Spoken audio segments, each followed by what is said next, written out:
नहीं, मगर मेरी आपसे इसलिए बड़े जो रिस्पेक्टफुली एतराज़ करूँगी, इसलिए चूँकि इख्तिलाफ़ करूँगी, चूँकि कल जो हमने बात की खुर्शीद शाह साहब से, उन्होंने बड़ी क्लियरली कहा, उन्हें कहा पाकिस्तान मुस्लिम लीग नून का जो मैंडेट है वो उनका है, तो उन्होंने ये अंदरूनी फैसला करना है कि जी वजारत उज़्मा के उम्मीदवार कौन होंगे। खुर्शीद शाह साहब ने एक और चैनल पे एक और बात भी की जो मैंने सुबह सुनी है। उन्होंने कहा, अल्फाज और इस्तेमाल किए, मैं वो नहीं दोहरा सकता, उनकी मर्जी। उन्होंने कहा कि वो चौथी दफ़ा वजारत उज़्मा मांग रहा है रो रो कर, तो उससे भी लगता है कि उनको पता है कि वो क्या मांगते हैं और हमने क्या देना है। ये फिर देने वाले की मर्जी है ना कि वो किस बात पे राजी होता है। मैं आपसे नेगोशिएशन नहीं करना चाहता।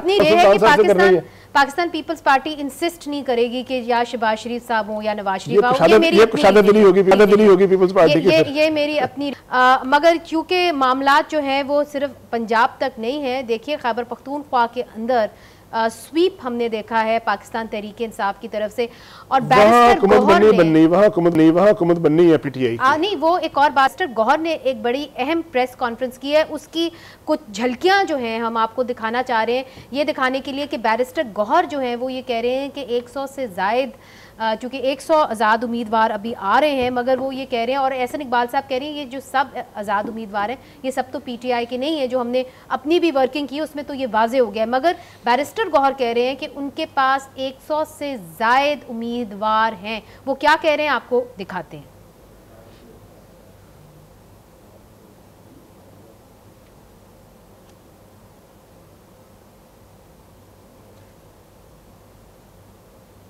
अच्छा, मेरा ख्याल है इन्होंने लाइन अप किया हुआ था मगर अभी इनके पास नहीं है। आप अगर वो निकाल लें तो मेरा ख्याल है वो अच्छा होगा, ताकि हमारे नाजरीन जो है उनको हम दिखा दें फिर से कि बैरिस्टर गौहर ने क्या कहा है। मगर मैं आपको बता देती हूँ कि बैरिस्टर गौहर जो इस वक्त पीटीआई को लीड कर रहे हैं वो ये कह रहे हैं कि उनके पास 100 से ज़ायद आज़ाद उम्मीदवार हैं, और अब हम आपको दिखा सकते हैं कि उन्होंने एग्जैक्टली क्या कहा है।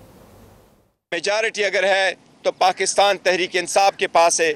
इंशाअल्लाह ताला पाकिस्तान तहरीक इंसाफ वफाक में हुकूमत बनने जाएगी। इंशाअल्लाह हम हुकूमत बनाएंगे। KPK में 2/3 मेजॉरिटी आ चुकी है।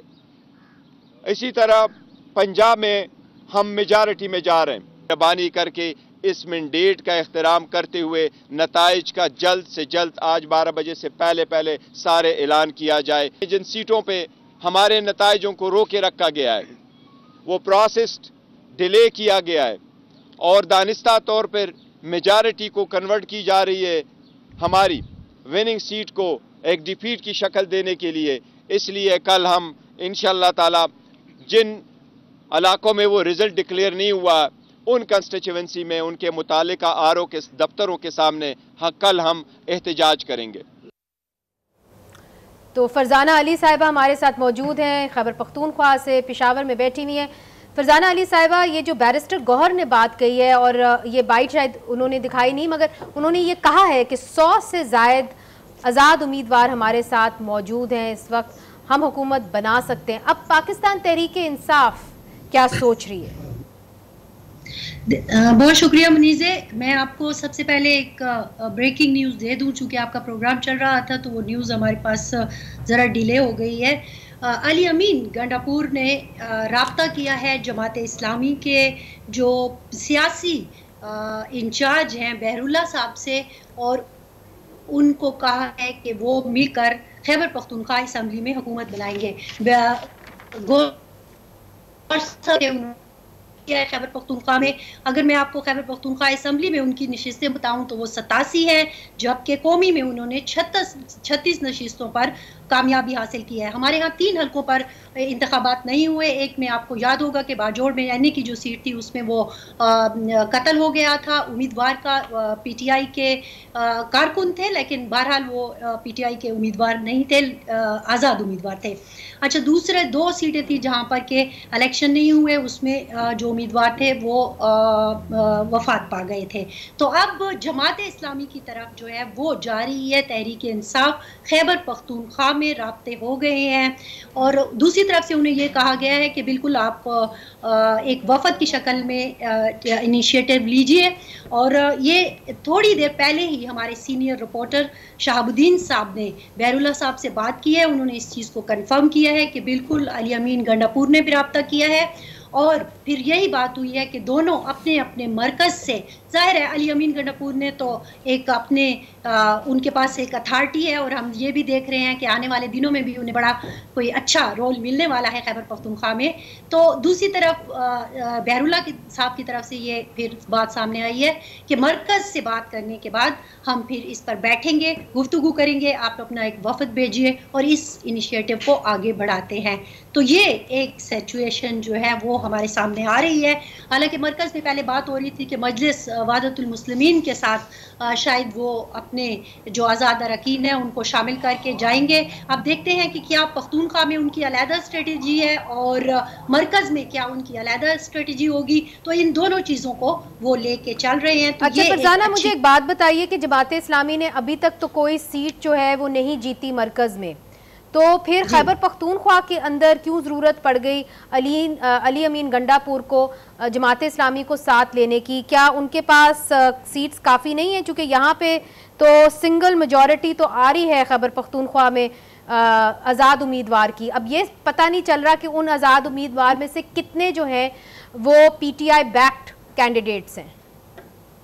नहीं, ये देखिए, ये जो मैं आपको बता रही हूँ ना, ये तो ये होता है कि उन्हें एक जमात का प्लेटफॉर्म चाहिए ना, वो उस जमात में शामिल हो जाएंगे और फिर वो विमेन की सीटें हैं और फिर उसके बाद जो अकलियतियों की सीटें हैं और गवर्नमेंट फार्म करने का जो एक फार्मूला है वो सारा उनको ईजी हो जाएगा। जहाँ तक आपने कहा कि खैबर पख्तूनख्वा में आज़ाद, तो ये जो मैं आपको 87 का फिगर दे रही हूँ, ये तहरीक इंसाफ के ही हिमायत याफ्ता आज़ाद है। जो दूसरे आज़ाद हैं वो 4 अलहदा हैं। ये कंफर्म तहरीक इंसाफ के ही लोग हैं जो खैबर पख्तूनख्वा असेंबली में तहरीक इंसाफ के टिकट पर ही जीत के आए हैं, लेकिन जाहिर है आज़ाद हैसियत से आए हैं।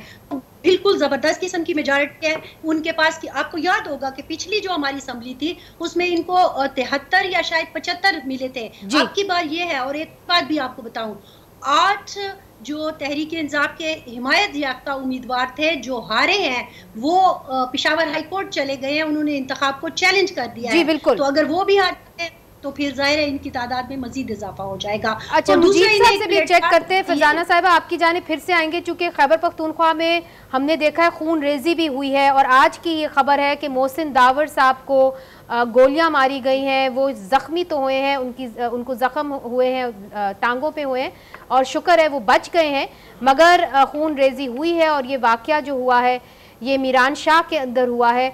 इस वक्त कोशिश की जा रही है कि उनको या पेशावर लाया जाए या इस्लामाबाद लाया जाए, मगर इस वक्त वो ज़ख्मी हालत में है। मुजीब साहब आपकी जानिब ये बताइए कि नेशनलिस्ट पार्टीज़ जो हैं इस दफ़ा कैसा उन्होंने परफॉर्म किया? अख्तर मेंगल साहब, जब तक हमने आपसे बात की थी तो वो इलेक्शन जीत रहे थे, अब क्या सिचुएशन है? मुनीज़ अख्तर मेंगल साहब अपनी तीनों सीटों से जीत गए। वो कलात मस्तूम की नेशनल असेंबली सीट जीत गए हैं, वो खुर्दार की नेशनल असेंबली सीट जीत गए और सूबाई असेंबली की अपनी सीट जीत गए। उनकी पार्टी से और कोई नहीं जीत सका, सिर्फ वो जीते हैं। डॉक्टर मालिक साहब रात तक जीत गए थे, कौमी असेंबली की सीट सबको पता था, सुबह हुई है तो वो ये सीट हार चुके हैं और वहाँ से पीपल्स पार्टी के मलक शाह गोरगेज जीते हैं जो उस इलाके के भी नहीं है, कोई उनको जानता भी नहीं है, लेकिन उन्होंने 40,000 वोट लिए और वो जीत गए। इस वक्त भी नेशनल पार्टी और ग्वादर हक दो तहरीक और BNP सब एहतजाज कर रहे हैं, मकरान में भी और पूरे बलूचिस्तान इस वक्त सरापा एहतजाज है। कौन सी पार्टी है जो एहतजाज नहीं कर रही? शराएँ उन्होंने ब्लॉक कर रखी हैं, JUI नाराज़ है, पश्तूनख्वा मैप पे एहतजाज कर रही है, हज़ारा डेमोक्रेटिक पार्टी एहतजाज कर रही है, नेशनल पार्टी BNP कौन है सिवाय मुस्लिम लीग नून के और पीपल्स पार्टी के कोई मुतमईन नजर नहीं आ रहा, क्योंकि यही दो पार्टियां लीड कर रही हैं। JUI ने अगरचे सूबाई में थोड़ा सा बेहतर कर लिया है कि वो 9 सीटों तक पहुंच गए, एक आध सीट शायद उनको और भी मिल जाए, लेकिन कौमी में जो उनकी चीज़ें हैं उनको लिए काफ़ी तशवीशनाक होंगी, क्योंकि वो काफ़ी सीटें हार रहे हैं और अभी तक 6 का रिजल्ट बाकी है कौमी असेंबली। अच्छा, ये जो आपने बलूचिस्तान की तस्वीर खींची है ये काफ़ी हैरानकुन है और तशवीशनाक है, मगर हमारे साथ ही रहिएगा। हमें बैरिस्टर अकील ने टैक्सला से जो आज़ाद उम्मीदवार के तौर पे जीते थे और अब उन्होंने ऐलान कर दिया, मेरा ख्याल है ये पहले आज़ाद उम्मीदवार हैं जिन्होंने बाकायदा तौर पे ऐलान किया है कि वो मुस्लिम लीग नून के सफ़ों में जा रहे हैं, मगर ये बताया जाता है कि वो मुंसलिक रहे हैं मुस्लिम लीग नून के साथ। बैरिस्टर अकील, सबसे पहले तो आपको मुबारक हो, आप अपनी सीट जीत चुके हैं। तो आप मुस्लिम लीग नून से पहले मुंसलिक थे? बिस्मिल्लाहिर्रहमानिर्रहीम, थैंक यू, बहुत बहुत शुक्रिया। जी बिल्कुल, 2018 का जो बाई इलेक्शन हुआ था उसमें मैंने पाकिस्तान मुस्लिम लीग नून के टिकट पे ही कंटेस्ट किया था और मेरी तकरीबन 46,000 वोट थी और उसके बाद मैं कंटिन्यूसली अपने हल्के में ही था, मैं नून लीग के साथ ही अटैच था और इस हल्के में क्योंकि हल्का ओपन छोड़ा गया सीट एडजस्टमेंट की मद में, तो उसके बाद मैंने इंडिपेंडेंटली ही कंटेस्ट किया था और अल्हम्दुलिल्लाह अल्लाह ताला का करम हुआ और इलेक्शन के रिजल्ट आपके सामने हैं।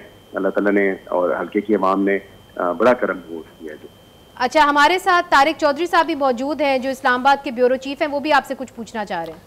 जी सामने बैरिस्टर साहब, मुबारक हो आपको। एक तो मैंने ट्वीट देखी थी कल आपकी, वो थोड़ी सी उसमें अगरचे इब्हाम था, लेकिन ज़रा क्लियरली आप बता दीजिएगा दोबारा कि क्या आपने ये फैसला कर लिया है, क्या मुस्लिम लीग नून को ज्वाइन करेंगे या आप इस बात का इंतज़ार करेंगे कि आपके पास कोई आए और आपको ऑफ़र करे, या फिर ये कि जो उनकी गलती थी टिकट ना देने की उसका एतराफ़ करे? अब आपकी पोजीशन क्या है इस वक्त? क्लियर कट पोजीशन बताइए ज़रा पहले। तारिक साहब, बहुत बहुत शुक्रिया। मैंने जिस तरह आपने वीडियो पैगाम देखा था और उसमें वाज़े तौर पे मैंने कहा था कि मैं कल भी मुस्लिम लीगी था, मैं आज भी मुस्लिम लीगी और इंशाल्लाह आइंदा आने वाले कल भी मुस्लिम लीगी हूँगा और उसमें कोई अभाम नहीं है और आने की तो कोई बात ही नहीं। ऑब्वियसली एक पार्टी के साथ, पार्टी का एक डिसीजन था, लेकिन उस पार्टी के डिसीजन को देखते हुए मैंने हल्के की आवाम के भी जो तासरात थे और उनके जो जज्बात थे उनको भी देखते हुए मैं मैदान में था। यानी आपने कोई कंडीशन नहीं रखी उनके सफ़ों को ज्वाइन करने की? नहीं, मेरी कोई कंडीशन नहीं थी और मैं क्योंकि पार्टी के साथ पहले भी खड़ा था और अभी मैं पार्टी के साथ